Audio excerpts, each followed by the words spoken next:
네, 최근에 주식시장에서도 가장 뜨거운 키워드가 바로 이 생성형 AI입니다. 확산이 돼서 로봇이라든가 많은 종목들이 움직이고 있는데요. 아마 실생활에서도 내 생활에 바짝 좀 들어온 게 아닌가라는 부분들 많이 느끼고 계실 것 같습니다.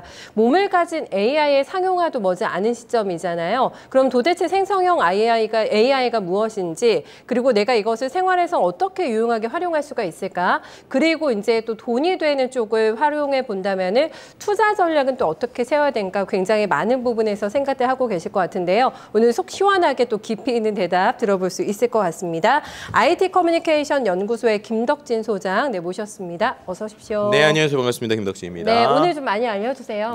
네, 최대한 좀 쉽고 재미있게 알려드릴 수 있는 것도 좀 최대한 알려드리도록 하겠습니다. 네, 먼저 저희 생성형 AI가 세상을 뒤흔들고 있다. 저희가 설을 잘 보내고 와가지고 사실 주식시장에서는 딥시크 쇼크가 있었거든요. 맞아요. 네, 그러면서 조금 어려운 시기를 지나다가 또 이제 적응을 해 나가고 있는 단계인데 생성형 AI의 특징 그리고 왜 이렇게 세상을 뒤흔들고 있을까 이유 어떻게 보세요? 일단은 우리가 IT라고 하는 것들이 사람에게 무엇을 주는가 이런 것부터 좀 크게 시작을 하면 좋을 것 같아요.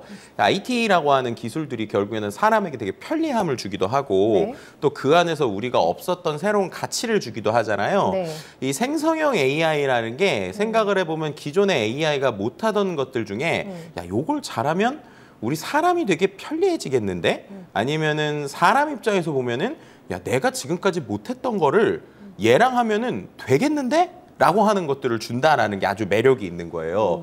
예를 들면은 우리가 이제 딥러닝이라고 하는 게 이제 AI에서 되게 많이 들어봤었잖아요. 알파고라든지.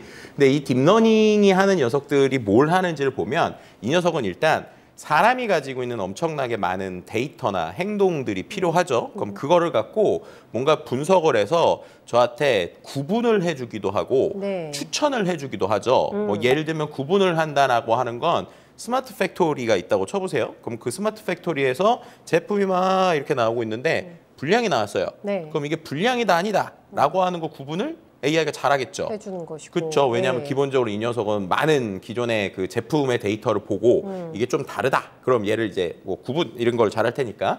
근데 그런 녀석이고 또 추천을 한다라고 하는 건 우리가 생각해보면 유튜브만 봐도 이 추천이라는 게 엄청나게 우리에게 되게 중요하잖아요. 컨텐츠 계속 나오고. 자, 근데 한번 생각을 해보면 추천을 해주는 건 원래 그 AI가 해주는 건데 그 추천의 대상이 되는 컨텐츠 자체는 원래 누가 만들었죠?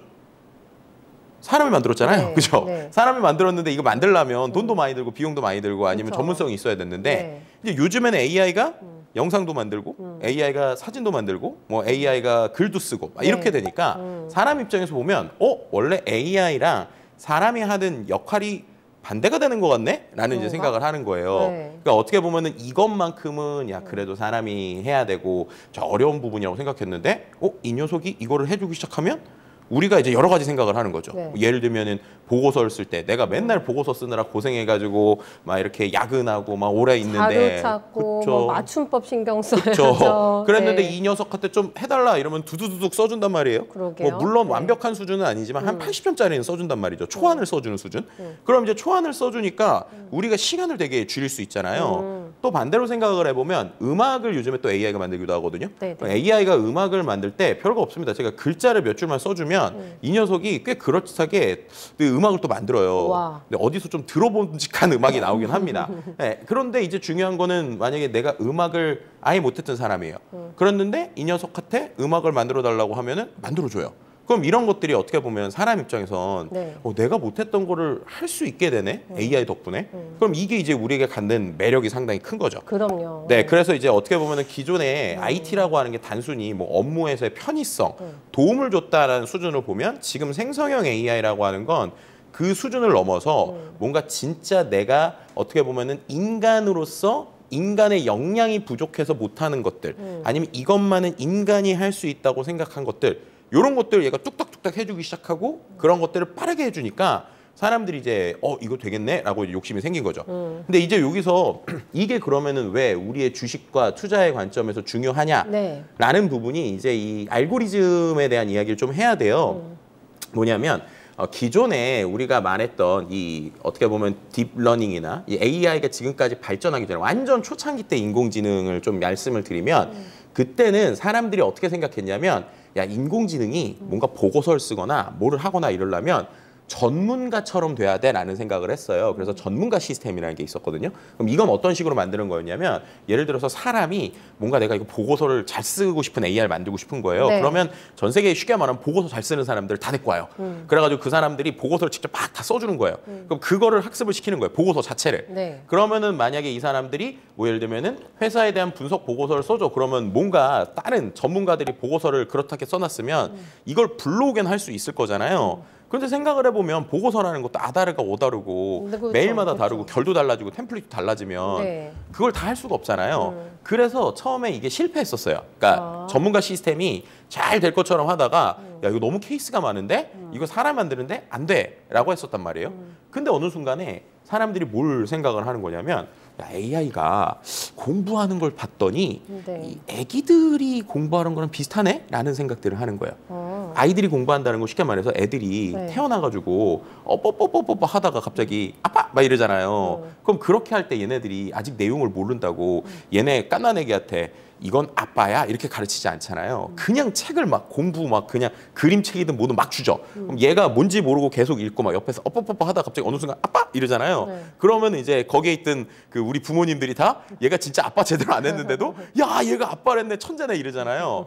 그런 식으로 하는 걸 보고 AI한테도 한번 그렇게 해볼 수 있지 않을까라는 생각을 한 거예요. 아, 그렇구나. 네, 그래가지고 예, 어떻게 한 거냐면 네. 책을 주듯이 여러 데이터를 일단 막 넣어줘 본 거예요. 방대한 그 네. 양을. 근데 여기서 이제 사람하고 다른 게 뭐냐? 사람은 실제로 이거를 읽으려면 네.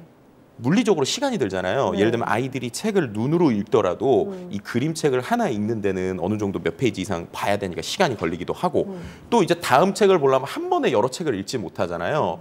그런데 이 녀석, 우리가 말하는 컴퓨터라고 하는 녀석은 네. 그 물리적 시간을 줄일 수가 있는 거예요. 예를 들면은 우리가 클라우드라고 하는 이 엄청난 데이터를 관리할 수 있는 시스템에다가 우리가 말하는 GPU 같은 컴퓨터 성능이 좋은 애들을 막 넣어주면 쉽게 말하면 사람은 뇌가 하나지만 이 녀석은 뇌가 1000개, 10,000개처럼 붙일 수가 있는 거죠. 그럼 어떻게 되느냐? 물리적 시간을 확 줄일 수 있다는 거예요. 이게 포인트인 거죠. 그러면 어떻게 되느냐? 인간으로 치면 한 2만 년, 3만 년 공부해야지 할 거를 이 AI한테는 그 2만 년, 3만 년을 줄여줄 수가 있는 거예요. 뭘로 줄여줄 수 있느냐? 돈으로 줄여줄 수 있다는 거죠. 돈으로 줄여준다는 게 뭐예요? 아까 말씀드린 대로 GPU를 비싼 우리 엔비디아 GPU를 막 수백 개를 연결을 하고 데이터도 막 인터넷에 있는 데이터를 왕창 주고 네. 그리고 얘한테 그냥 너 압축적으로 해봐 이랬더니 마치 이 녀석이 어뽀뽀뽀 아빠 하듯이 어느 순간 어뽀뽀뽀 아빠 하는 것들을 하기 시작을 하는 거예요. 그러니까 이제 사람들이 야 지금까지는 우리가 AI가 정말 똑똑한 천재 같은 사람들이 뭐 프로그램도 해주고 이래서 되는 줄 알았더니 그게 아니라 돈 있으면 되네? 그러면은 우리가 데이터 센터 많이 짓고 그리고 그 안에서 GPU 많이 넣고 데이터 넣으면은 왜 그런지 모르겠는데 되네? 라고 느낀 거예요.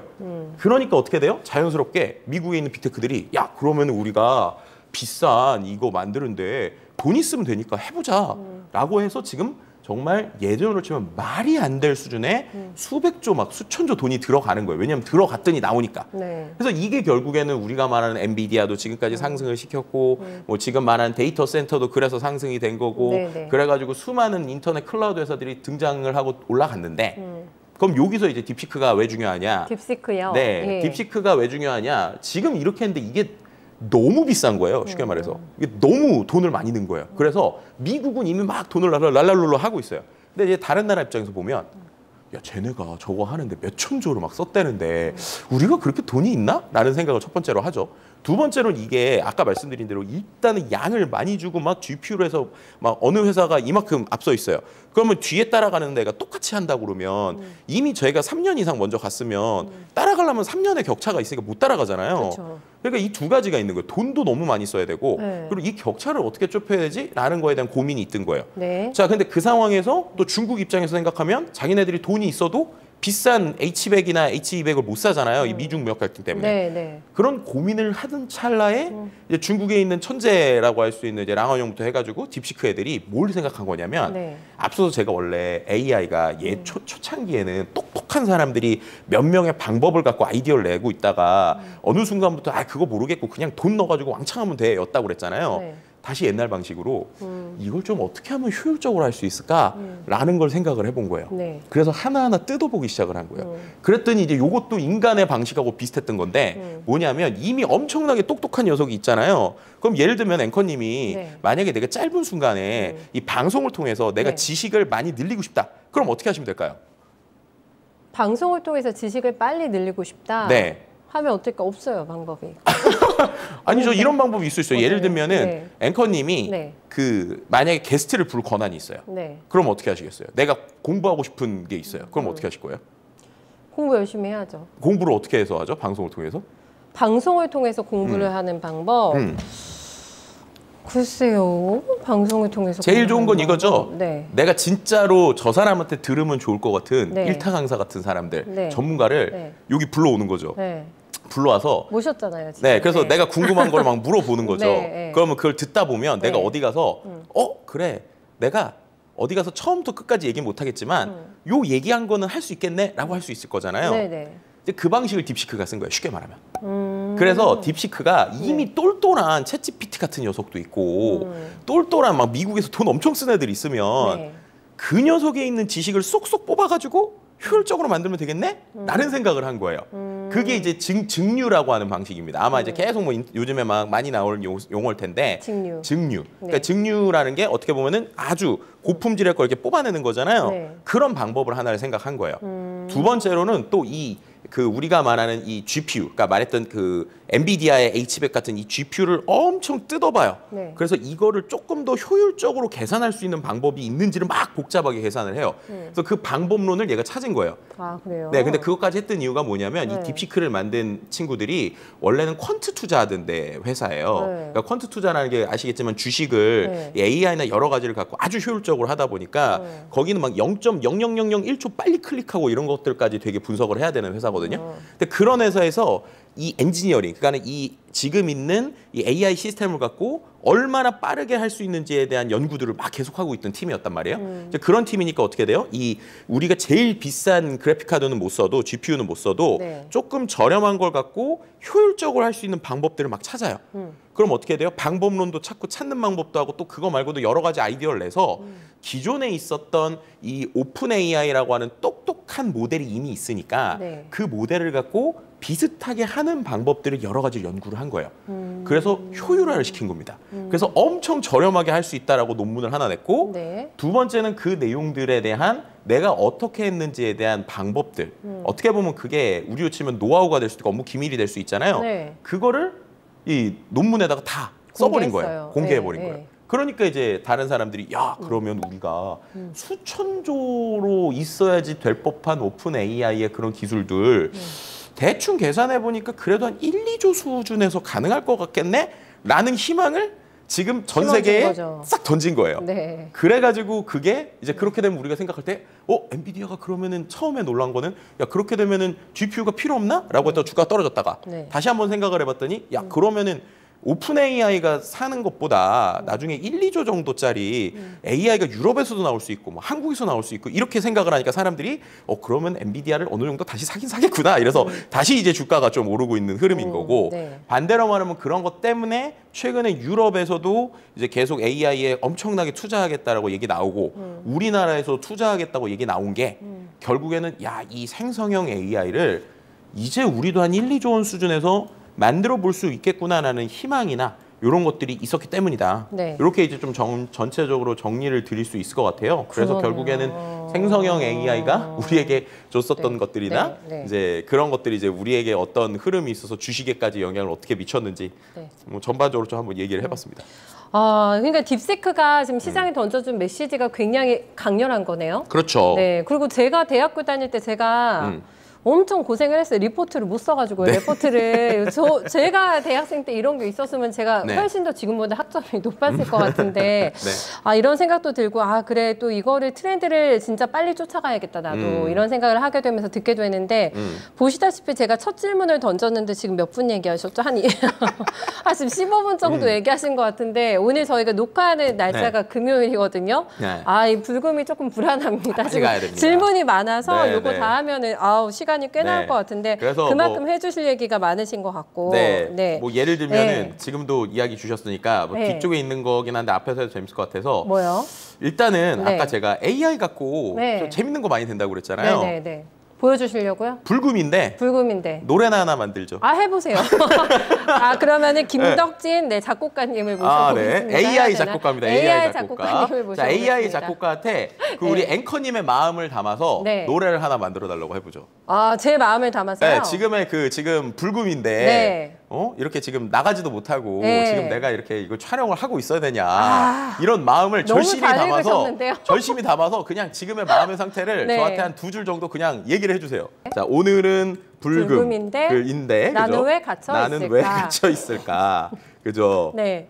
나가고 싶다. 나가고 그죠? 네. 또 무슨 한두 줄 뭘 써볼까요? 네, 소장님과의 인터뷰는 도대체 몇 시쯤이나 끝나게 될까? 도대체 몇 몇 시쯤이나 시쯤이나 끝나게 될까? 뭐 이 정도만 해볼까요? 네, 해볼까요? 네, 라는 내용을 담아서 제가 이렇게 해볼게요. 내용을 담아서 그래서? 아주 절실한 느낌의 노래를 만들어 이렇게 한번 한곡 시켜볼게요. 뽑아주세요. 네. 크리에이트 누르겠습니다. 그러면 제가 제 가사를 얘가 만든 거 좀 읽어드려볼게요. 아, 예, 읽어주세요. 불금이 다가왔네. 나는 여기 있어. 갇혀있는 방에서 별 볼 일 없네. 밖에 세상 불타는 밤 나를 부르네. 소장님 인터뷰 몇 시에 끝날까나. 한번 네. 틀어보겠습니다. 네. 어떤 느낌이지? 곡조가 궁금하네요. 네. 네. 밝은 거 있는지 한번 들어볼게요. 네. 두 곡 있습니다. 두 곡. 이걸로 들어보겠습니다. 심지어 이미지 어떻게 그렸는지 아세요, 얘가? 새 장 속에 갇혀있는 새를 그렸어요.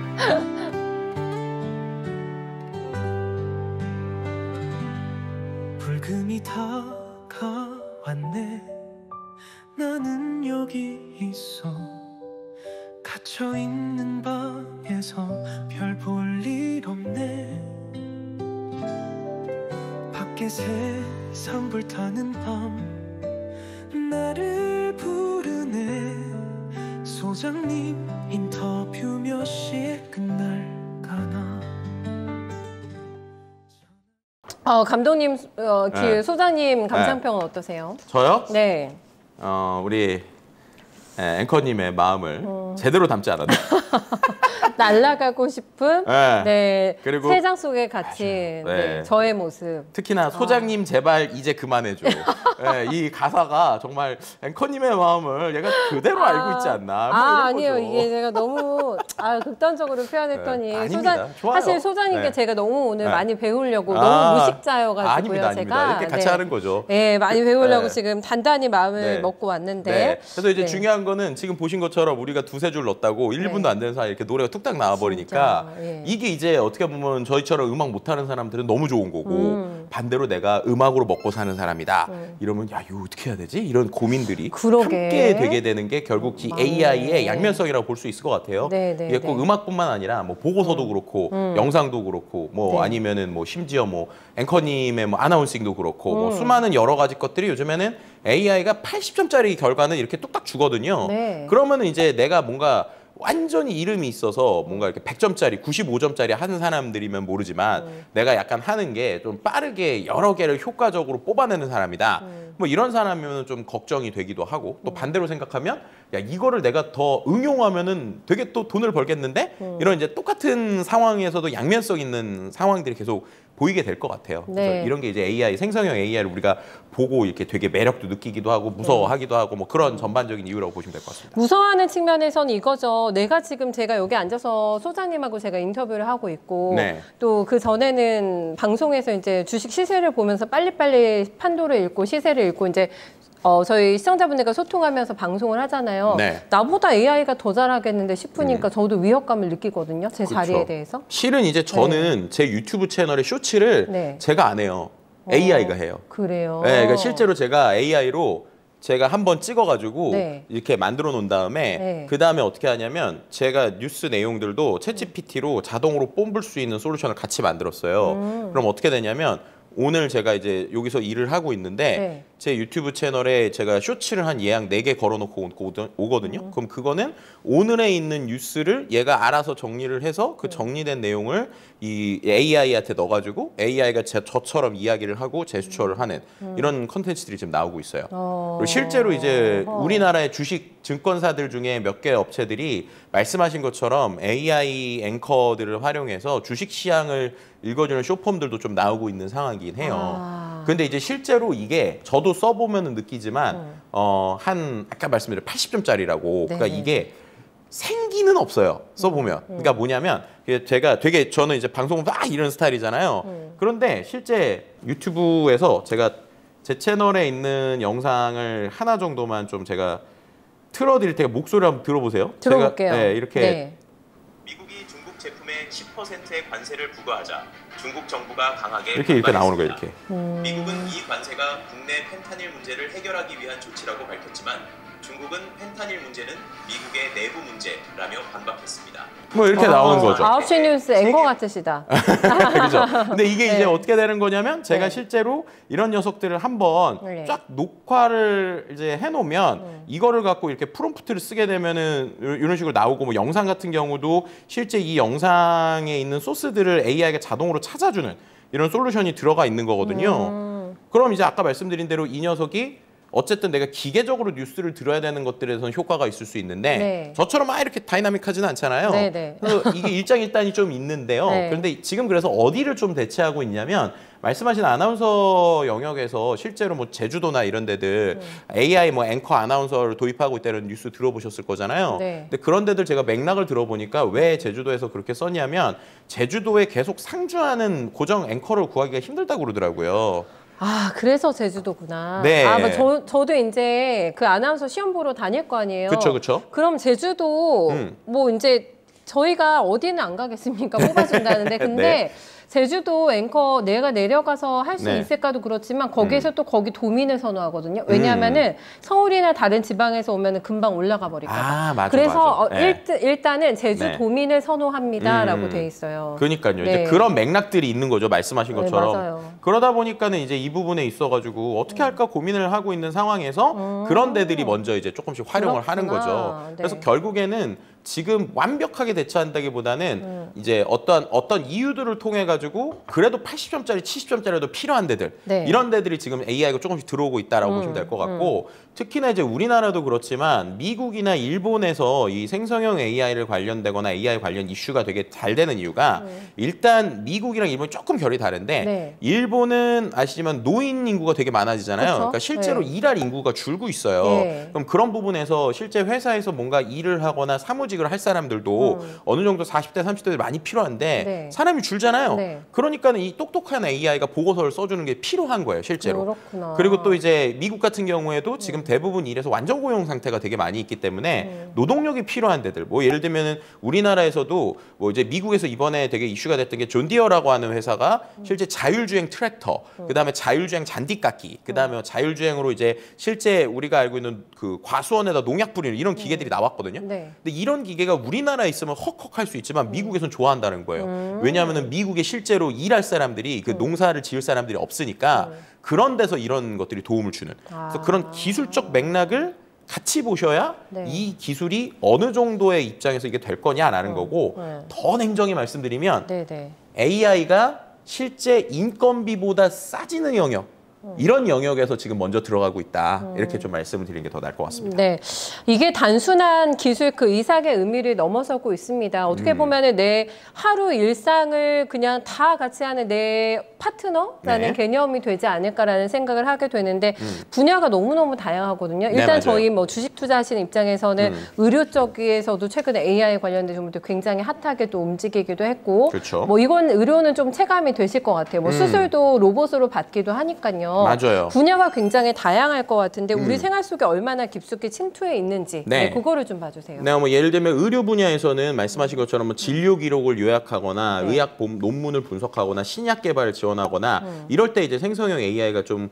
활용되고 있고요. 물론 네. 이제 AI가 이 의료 같은 경우 워낙 이제 정확도가 필요하잖아요. 그렇죠. 하나 틀려도 사람 죽을 수 있으니까. 그럼요. 예. 그래서 그런 부분에서 조심조심 쓰이긴 하지만 네. 그럼에도 불구하고 많은 기관들이 AI 도입 전략을 마련하거나 계획 중이다라는 건 확실한 것 같아요. 특히나 영상부터 시작해서 여러 가지 것들. 영상 판독이라든가 네, 그렇죠. 이런 것들. 그리고 업무 네. 프로세스 최적화하는 거. 그다음에 환자의 데이터에 대한 구조화를 하는, 뭐 분석하는 이런 것들. 이런 영역에서 좀 늘어날 것으로 보이고요. 네네. 그다음에 또 금융 분야야말로 요즘에 또 최근에 AI가 많이 활용되는 분야인 것 같아요. 왜냐하면 일단 챗봇을 통한 고객 상담 이런 건 되게 많잖아요. 맞아, 그거 많아요. 그런데 이제 네. 챗봇 같은 경우가 실제로는 막 되게 성능이 떨어진다 뭐 이런 것 때문에 불만이 많으셨던 분들이 많은데 저요, 저.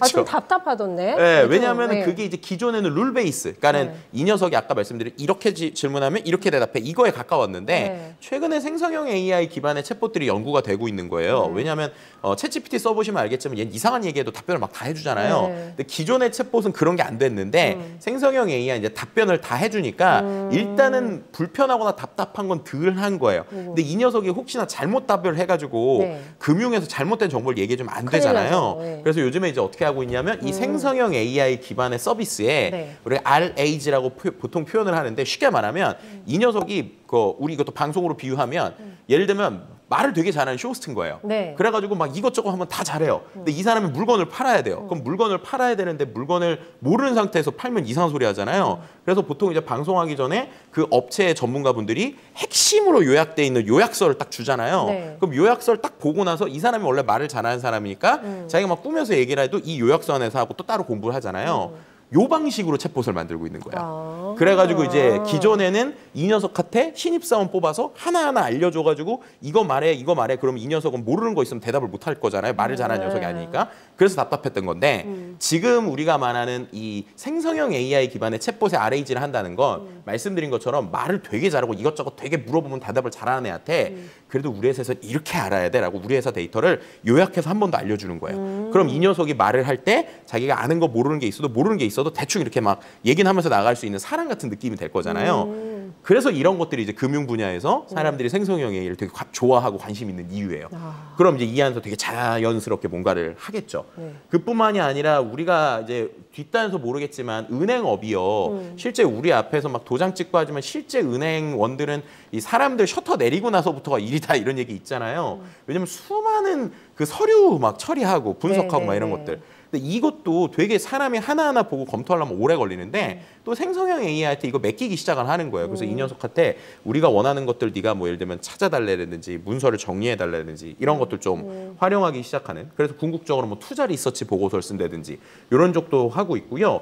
또 그뿐만 아니라 이제 제조 분야에서도 좀 활용이 되고 있는데 많이 쓸 것 같은데요. 네, 제조 제조는? 분야에서 이제 네. 생성형 AI 제일 많이 쓰는 건 설계 분야입니다. 설계 분야. 왜냐하면 설계라고 하는 게 정말로 많은 요소들이 필요해요. 특히나 어떤 요소가 필요하냐면 지금까지의 문제는 디자이너들이 만약에 설계를 되게 잘했어요. 근데 이 설계를 잘한 거를 아무리 멋지게 만들어도 이게 실제로 이 디자인이 제품에 적용되려면 네. 뭐 예를 들면 국가 간의 규제가 있을 거고 또 아니면 우리 회사 가진 기술이 있을 거고 아니면 엔지니어링적인 한계가 있을 수 있잖아요. 근데 지금까지는 이 일이 어떻게 됐냐면 디자이너가 뭔가 혁신적으로 딱 만들어요. 네. 그럼 그리고 나서 그거를 가지고 가서 실무부서에 가요. 네. 그러면 실무부서에서 야 이거 규제 때문에 안 돼.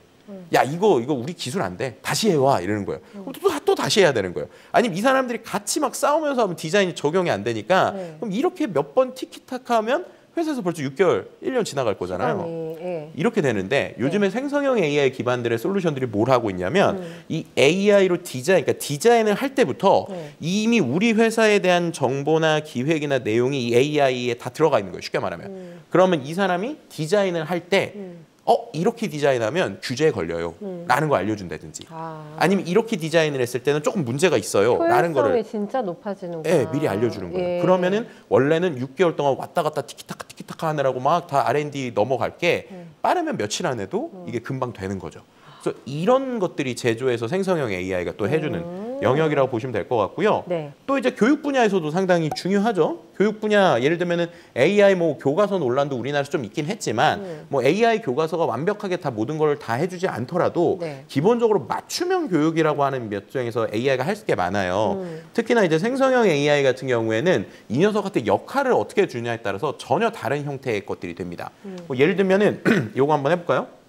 이거는 챗GPT한테 제가 음성으로 대화를 할 수가 있거든요. 네. 근데 음성으로 대화를 하는데 이 녀석한테 제가 영어 공부를 해달라고 할 수가 있어요. 네. 근데 이 녀석의 역할을 어떻게 주느냐에 따라서 얘가 초등학생 수준의 영어를 알려주기도 하고 대학생 수준의 영어를 알려주기도 하고 네, 그렇게 네, 할 수 있는 거예요. 예를 들면 제가 이 녀석한테 음성을 한번 시켜볼게요. AI is 야, 잘 모르겠어. 야, 어려운 것 같은데 야, 이거를 너가 이렇게 해보자. 내가 한국어로 얘기를 하면 너가 그거를 영어로 다시 얘기를 해주고 더 쉽게 영어로 할 수 있는 것도 얘기해줘. 좋다. AI는 세상을 바꾸고 있어요. 특히나 교육 분야에서 정말 많은 변화를 일으키고 있습니다. Sure, let's try it this way. You said AI는 세상을 바꾸고 있어요. 특히나 교육 분야에서 정말 많은 변화를 일으키고 있습니다. In English, you can say AI is transforming the world, especially bringing significant changes in the field of education. You got this. 야, 너무 빨라. 조금만 천천히 얘기해줘. 내가 따라할 수 있게. Got it. I'll speak more slowly. AI is transforming the world, especially bringing significant changes in the field of education. Feel free to repeat after me. AI is transforming in the world. How about that? Great effort. Just a small tweak. AI is transforming the world. You're doing well. 이렇게 하는 거죠. 네. 그럼 지금 제가 지금 보여드린 것처럼 네. 그냥 자연스럽게 얘랑 대화하는 거예요. 그럼 이런 식으로 AI를 갖고 교육도 할 수 있고 공부도 할 수 있고 얘한테 하다가 중학교 수준으로 해달라고 할 수 있고 뭐 그런 거죠. 근데 이것만 있는 게 아니라 요즘에는 AI를 갖고 영상도 하고 뭐도 하니까 교육에서 쓸 수 있는 게 정말 무궁무진하겠죠. 하겠어요. 무궁무진하겠어요. 그뿐만 아니라 뭐 마케팅, 광고 분야에서도 쓰이고 IT 기술 분야에서도 계속적으로 쓰이는 게 이 생성형 AI다. 뭐 이렇게 말씀드릴 수 있습니다. 과외 선생님 없어지겠는데요. 실제로 이제 이게 이제 뭐 두 가지 관점으로 볼 수 있을 것 같은데 이 녀석을 과외 선생님이 없어질 것으로 보냐 새로운 분야로 보냐에 대한 이야기를 볼 수 있을 것 같아요. 실은 이 챗GPT가 이 제가 지금 보면은 음성으로만 했잖아요. 이 녀석이 카메라도 돼요. 그래서 화면도 볼 수 있어요. 그래서 실제 미국에서 이 챗GPT 그 카메라 기능을 데모할 때 어떻게 했냐면 이 녀석한테 이렇게 화면을 비추고 내가 뭐 예를 들면 2x 플러스 3은 1, 뭐 4x 플러스 1은 이렇게 쓴 다음에 이거 풀이 방법을 알려줘라고 시켰거든요. 그럼 이 녀석이 뭐 이렇게 푸세요. 이렇게 푸면 따라서 얘가 써요. 사람이. 그럼 썼을 때 다 풀면 맞았어요. Great well. 막 이렇게 하거든요. 그럼 그거 보고 이제 이 사람이 너무 감동을 먹어가지고 야, 내가 너한테 또 보여줄 게 있어. 그래가지고 종이로 I love 챗GPT 써가지고 이렇게 보여주거든요. 그럼 챗GPT가 고맙다고 막 이렇게 얘기를 해요. 근데 이거를 보고 아까 말씀하신 것처럼 이거 AI 선생님 다 이렇게 되면은 선생님이 다 없어지겠네라고 보는 관점이 하나 있고 두 번째는 야 이게 새로운 비즈니스 기회다라고 보는 관점이 있어요. 왜냐하면 제가 지금 이거 AI로 영어하는 거 보여드렸잖아요. 네네. 근데 이 영어하는 거를 저는 이제 설정을 해주고 뭐 하는데 이런 거 잘 못하시는 분들도 있을 수 있잖아요. 그쵸? 그래서 우리나라에 네. 스픽이라는 회사가 있어요. 네. 스픽이라는 회사가 이 챗GPT나 AI를 기반으로 한 영어 앱을 만든 거예요. 스픽이. 네, 스픽. 그래서 이제 뭐 스픽 보면 뭐 이효리 씨도 광고하고 그랬는데 얘한테 막 AI로 막 그러니까 뭐냐면 실수할 거면 이 앱에서 해요 막 이런 게 나오거든요. 광고에서 이효리 씨가. 그렇죠. 그게 왜냐면 이 앱에서 아까 이런 AI 모듈들이 들어가 있어서 걔는 사람이 프리 토킹을 하는 게 아니라 이런 AI가 나에 맞춰서 프리 토킹을 해주는 거예요. 그럼 계속 연습을 할 수 있잖아요. 근데 이거를 단계별로 잘 만들어서 온라인 앱 서비스를 잘 만든 게 스픽이라는 서비스예요. 그럼 반대로 이 기능을 활용해서 온라인 AI 과외 선생님을 만들면 새로운 비즈니스가 될 수 있겠죠. 그러겠죠. 그런데 그렇게 되면은 사람 선생님이 없어지는 거 아니에요? 할 수 있잖아요. 그렇죠. 근데 이거는 또 어떻게 보시면 되냐면 실제 우리가 그런 것들 있잖아요. 우리가 예전에는 학원을 다 현장에 가서 배웠죠. 예를 들면 대치동에 가서 배우거나 막 근데 요즘에는 이 수업을 다 이제 온라인으로 바뀌었잖아요. 그래서 이른바 1타 강사 선생님들한테 온라인으로 다 배우니까 그러면 오프라인 선생님 다 없어지는 거 아니에요? 이랬단 말이에요. 근데 거기서 새로운 분야의 비즈니스가 생긴 게 뭐냐면 애들이 집에서 온라인으로만 하니까 관리를 해줄 사람이 없는 거예요. 그래서 우리나라 스타트업 중에 어떤 스타트업이 있냐면 이 친구가 그 스케줄대로 공부를 잘하고 있는지를 매일매일 전화해서 관리를 해주거나 아니면 모르는 문제가 있을 때 그것만 가서 출장으로 알려주거나 그것만 해서 하는 과외 선생님들이 생기는 거예요. 네, 그게 이제 또 다른 비즈니스의 영역인 거죠. 그럼 이제 제가 만약에 이런 것들을 교육으로 하는 사람이다. 네. 그러면은 이제 아까 말씀하신 것처럼 모두를 위한 개별 맞춤 선생님이 없어지더라도 내가 그 기회를 빨리 보고 이 교육에 대한 관점이 있는 사람이면 빨리 지금 AI로 일반적인 80%는 AI로 물어보다가 네. 20% 잘 모르는 거 있으면 선생님 보내주는 이런 서비스 충분히 만들 수 있지 않을까. 그러니까 결국에는 이 AI라고 하는 걸 그 업에 종사하는 사람들이 보면서 네네. 그 업의 변화를 알고 먼저 움직이는 사람들에게는 지금 엄청난 기회가 될 수도 있지만 반대로 이 업의 변화를 그냥 그렇구나 하고 지켜보는 사람들은 말씀하신 것처럼 나도 모르게 갑자기 내 일자리가 없어질 수 있는 네. 이러한 상황들이 생길 수 있다 뭐 이렇게 말씀드릴 수 있을 것 같습니다. 자, 이런 헤드라인을 봤어요, 소장님. AI가 설계한 MZ세대의 하루 일과. 네, 그만큼 MZ세대들이 지금 가장 잘 AI를 활용하고 있는 세대가 아닐까라는 생각을 해보게 되고. MZ세대가 생성형 AI를 제일 잘 쓴다는 말에는 저는 동의할 수가 없어요. 오히려 더 많이 쓰시는 분들이 누구냐? 우리 삶에 아주 가까이 다가올 건데 그 중에 하나가 바로 느낌이 안 오시잖아요. 제가 가져왔어요. 보여드릴게요.